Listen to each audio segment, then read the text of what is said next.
لیکن اس جہاد کو ہم نے وہ بدنام کیا ہے، وہ بدنام کیا ہے، وہ بدنام کیا ہے، قرآن کی اور ہمارے دین کی مقدس ترین اصطلاح کو جس طرح رسوا کیا ہے۔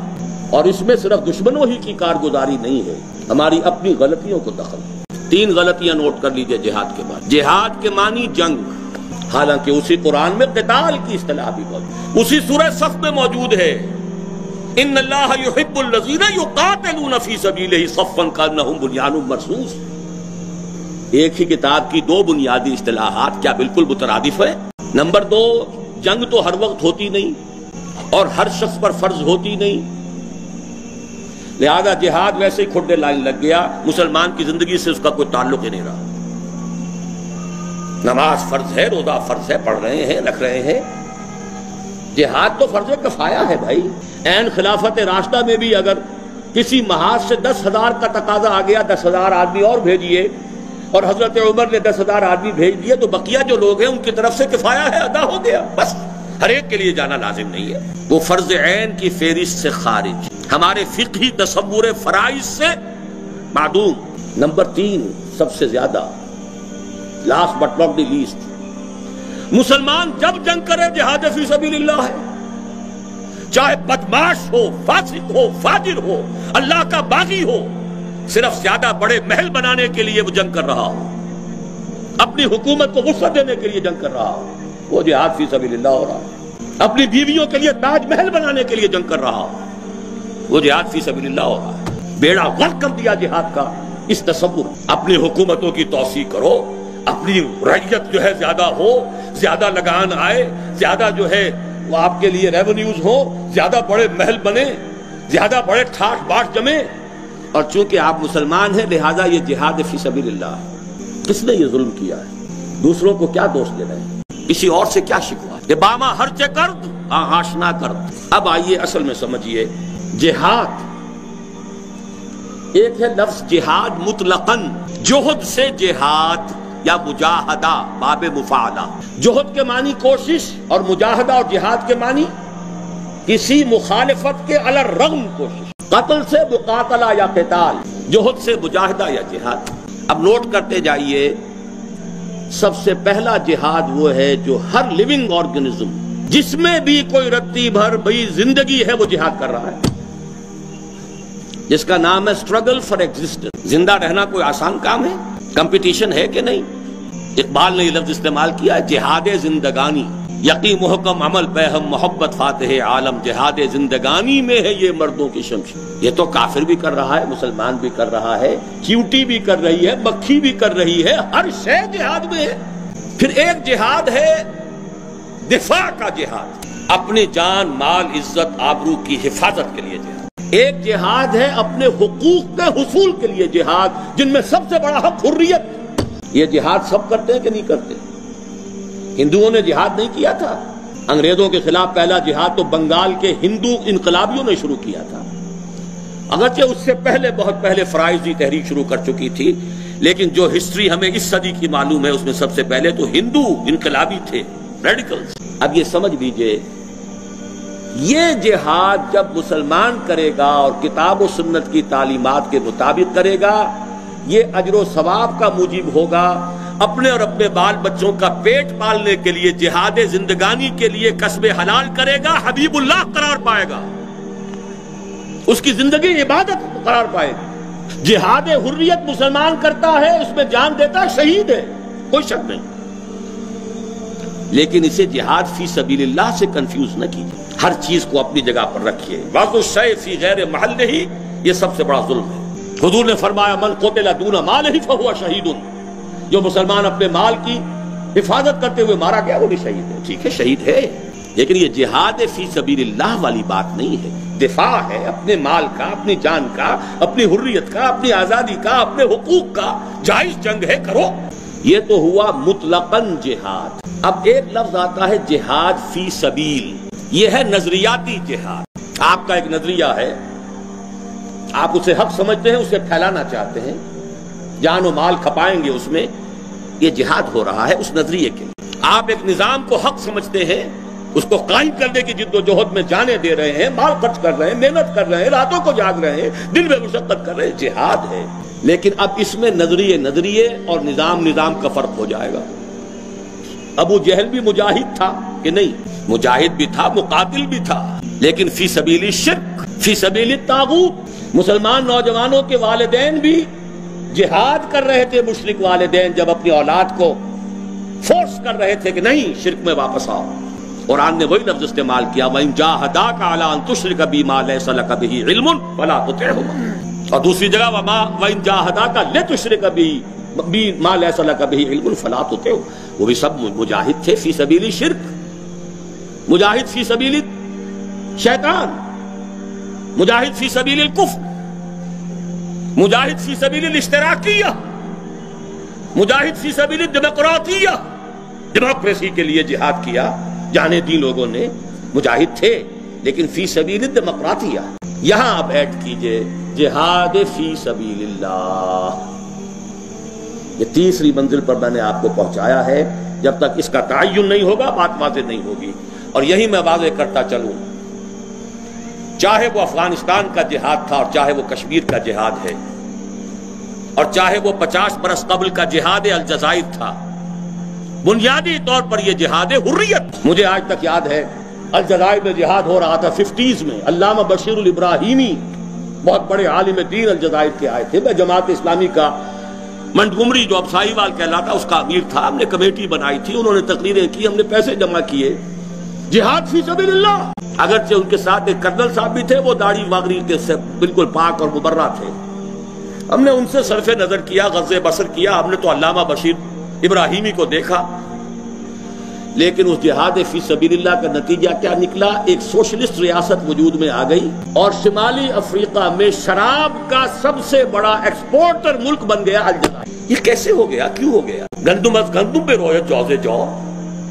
جہاد فی سبیل اللہ کے نتیجے میں اشتراکی حکومت، معلوم ہوا something was wrong somewhere۔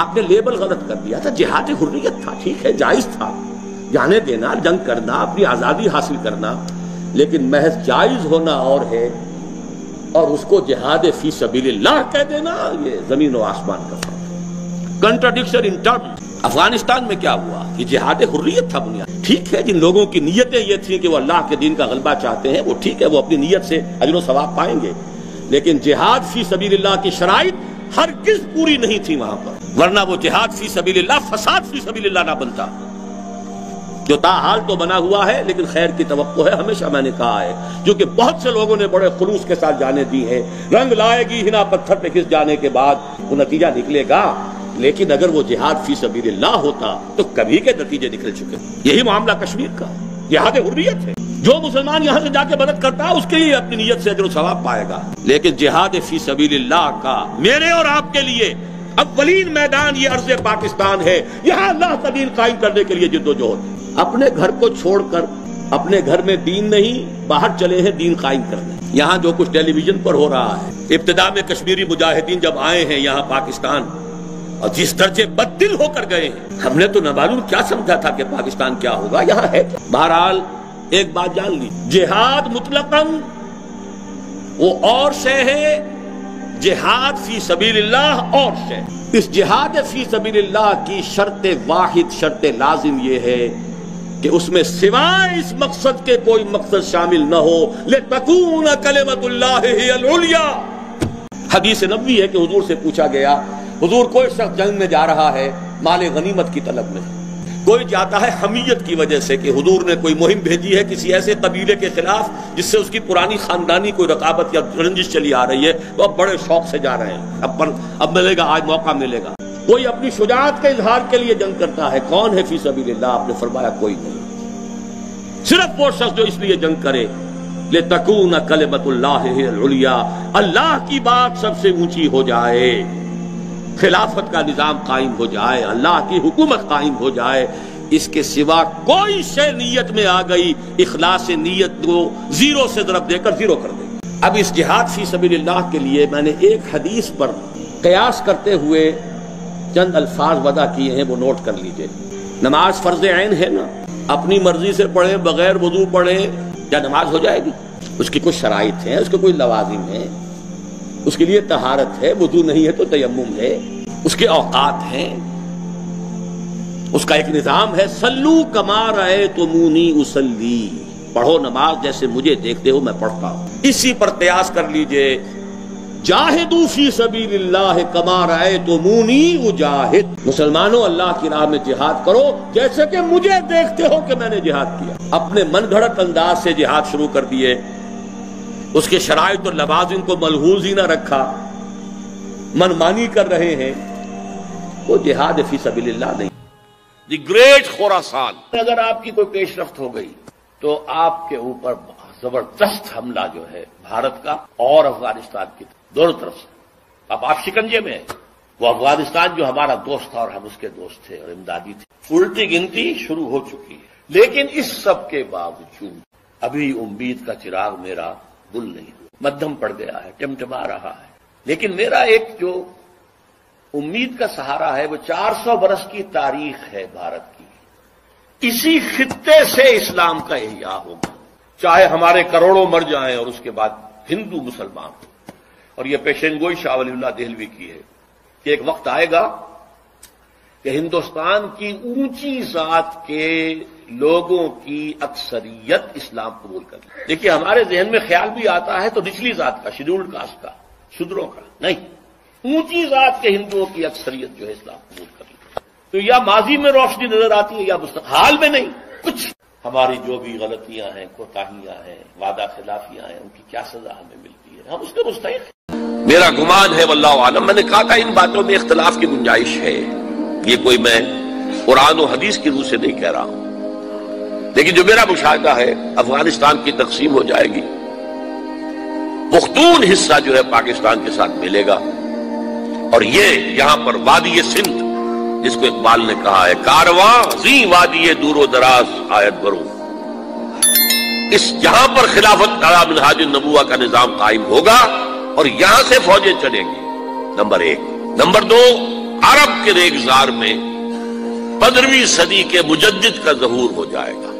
مہدی کو ہم مانتے ہیں مجدد، شیعہ مانتے ہیں 12ویں امام جو چھپے ہوئے، ان کے امام معصوم جو ہے 12، ان میں سے آخری جو ہے وہ چھپے ہوئے ہیں غار میں 1200 برس سے، اور وہ ظاہر ہوں گے، یہ ان کا عقیدہ ہے، ہمارا نہیں ہے۔ ہم سمجھتے ہیں جیسے ہر صدی میں اللہ مجدد بھیجتا رہا، اسی طریقے سے میرے گمان میں 15ویں صدی کے مجدد جو ہے وہ حضرت مہدی ہو، ان کی حکومت جا کر یہ فوج قائم کرے گی، اربوں میں دم نہیں ہوگا، وہ اپنی عیاشیوں کی وجہ سے بالکل کھوکھلے ہو چکے، دولت کی فراوانی اور عیاشی۔ یہ بھی سننے میں آتا ہے دروغ برگردن راوی کہ اگر کوئی فوجی قافلہ ان کا چل رہا ہوتا ہے تو وہ بجائے ٹرکوں میں بیٹھنے کے وہ اپنی کاروں میں بیٹھ کے ساتھ ساتھ چلتے ہیں، وہ ٹرک خالی چل رہے ہوتے ہیں، ٹرک کی سختی جو ہے، سخت سیٹ جو ہے برداشت کرنا ان کے بس کا روگ نہیں ہے۔ یؤتون للمہدی، یعنی سلطان ہو، اس کی حکومت کو مستحکم کریں گے۔ پھر حضرت مہدی کی طرف سے شروع ہوگا معاملہ جہاد، اور یہ سارا جو ملک چھوٹ ہم مسلمانوں کے ہاتھ سے نکل گئے تھے یہ واپس لے گیا۔ اس میں ایک کوشچن ہے جو میرے ذہن میں بہت عرصے سے تھا، جس کا کہ جواب اب مجھے سوچا ہے، واللہ عالم، یہ ساری باتیں میں کہہ رہا ہوں میرے گمان ہے، کیسے ہوگا کہ اتنی بڑی طاقت ایٹمک پاورز کے مقابلے میں مسلمان دوبارہ میدان میں آ کر اور جیتتے چلے جائیں؟ میرا گمان یہ ہے واللہ عالم، اس پورے معاملے کا سارا جو ہے ارینا جو ہے وہ ہے مڈل ایسٹ، یورپ، جس میں حدیث میں آیا ہے کہ رومی عیسائی 80 جھنڈوں تلے تم پر حملہ کریں گے اور ہر جھنڈے کے نیچے 12,000 فوج ہوگی، 10 لاکھ۔ اور مجھے حال ہی میں معلوم ہوا ہے کہ آج کل جو ایک ڈویژن ہوتا ہے وہ 12,000 کا ہوتا ہے، تو 80 ڈویژنز آرمی آئے گی۔ لیکن معلوم ایسا ہوتا ہے کہ روس، چائنا، جاپان اور میرے خیال میں انڈیا بھی یہ نیوٹرل رہیں گے، نمٹ لو آپس میں۔ تو ابراہیمی قوموں کا جھگڑا ہے نا کہ فلسطین کس کا ہے، مسلمان کہتے ہیں ہمارا ہے، یہودی کہتے ہیں ہمارا، عیسائی کہتے ہیں ہمارا ہے، تو نمٹ لو، سیٹل یور سکورز۔ لیکن کوئی ویپنز آف ماس ڈسٹرکشن استعمال نہ ہو، اگر وہ ہوئے تو پھر ہم میدان میں آ جائیں گے، میرا گمان یہ ہے۔ کہ ویپنز آف ماس ڈسٹرکشن استعمال نہیں کر سکیں گی مغربی طاقتیں، اور پھر جنگ کے اندر مسلمانوں کے ساتھ جیتنا ان کے لیے ممکن نہیں ہے۔ جن کو موت عزیز ہے، منحصر مرنے پہ ہو جس کی امید، نا امیدی اس کی دیکھا چاہیے، اور وہ مرنے کو تیار نہیں ہے۔ وہ تو 40,000 فٹ کی بلندی سے نیزی کٹر پھینک سکتے ہیں، نیچے نہیں آئیں گے۔ اور جب نیچے کچھ اتنے تھے تو جو حشر کیا تھا، تو جو بات کہی تھی رمزفیلڈ نے، ویری ٹینیشیس فائٹرز، یہ افغان والے جو ہیں یہ تو چمٹ جانے والے ہیں، یہ ایسے جنگجو ہیں، ان سے جان چھڑانی مشکل ہے، جن کے لیے موت سب سے بڑی کامیابی ہے۔ شہادت مطلوب و مقصود مومن نہ مال غنیمت میں کشور کشائی، مسلمانوں کا مقابلہ کر سکیں۔ یہ ہے میرا گمان، واللہ اعلم۔ بہرحال پہلا مرحلہ کسی اجمی ملک میں جو میرے نزدیک پاکستان اور افغانستان پہ مشتمل ہوگا، خلافت کا نظام پہلے آئے گا، پھر یہاں سے فوجیں چلیں گی، حضرت مہدی کی حکومت قائم ہوگی، پھر وہ حضرت مہدی جو ہے وہ جہاد کریں گے، قتال کریں گے، اور اس قتال کے آخری مرحلے پر حضرت عیسیٰ علیہ السلام بھی نازل ہو جائیں گے، اور غالباً ان کے ذریعے سے پھر جتنا الیکٹرانک ان کا حساب کتاب ہے وہ ختم ہو جائے گا۔ حضور نے فرمایا ان کی آنکھوں میں ایسی تاثیر ہوگی، جہاں تک نگاہ جائے گی یہودی پگھل جائیں گے، کوئی بہت بڑا لیزر ہوگا، اور ظاہر بات ہے کہ ان کے یہ ہتھیار جو ہیں ان کا مقابلہ تو مسلمان نہیں کر سکتے، اور نہ ابھی آپ کو 100 برس بھی یہ سوچ سکتے ہیں کہ کوئی مسلمان ملک اتنی ترقی کر سکتا ہے کہ ان کے مقابلے میں پہنچ جائے ہتھیاروں کے معاملے میں۔ تو یہ اصل میں جو شخص سراپا معجزہ تھا، حضرت عیسیٰ جو ہیں سراپا معجزہ، پیدائش معجزہ، آسمان پر اٹھایا جانا معجزہ، خلق حیات، بنایا مٹی کا پرندہ پھونک ماری اڑنے لگا، احیاء موتا، مردہ کو کہا اٹھو قم باذن اللہ، اٹھ گیا چلنے لگا، مادرزاد اندھے کے آنکھ پر ہاتھ پھیری اور اس کو آنکھیں اللہ نے دے دی، کوڑی کے جسم پر ہاتھ پھیرا اور کوڑ صاف، اس سے بڑے معجزے تو کسی کو دیے ہی نہیں گئے، سراپا معجزہ۔ وہی آ کر آخری جو بھی ہوگا معاملہ، اس کے اندر حضرت عیسیٰ کی معجزاتی شخصیت جو ہے در حقیقت وہ فیصلہ کن ہوگی۔ میرے نزدیک یہ ہیں وہ چیزیں جس کی بنا پر میں سمجھتا ہوں کہ حالات جو ہیں جدھر جا رہے ہیں، حضرت عیسیٰ کے آنے کے بعد 2 نتیجے نکلیں گے۔ عیسائیوں کا مذہب ختم ہو جائے گا، حدیث میں آیا ہے کہ عیسیٰ آئیں گے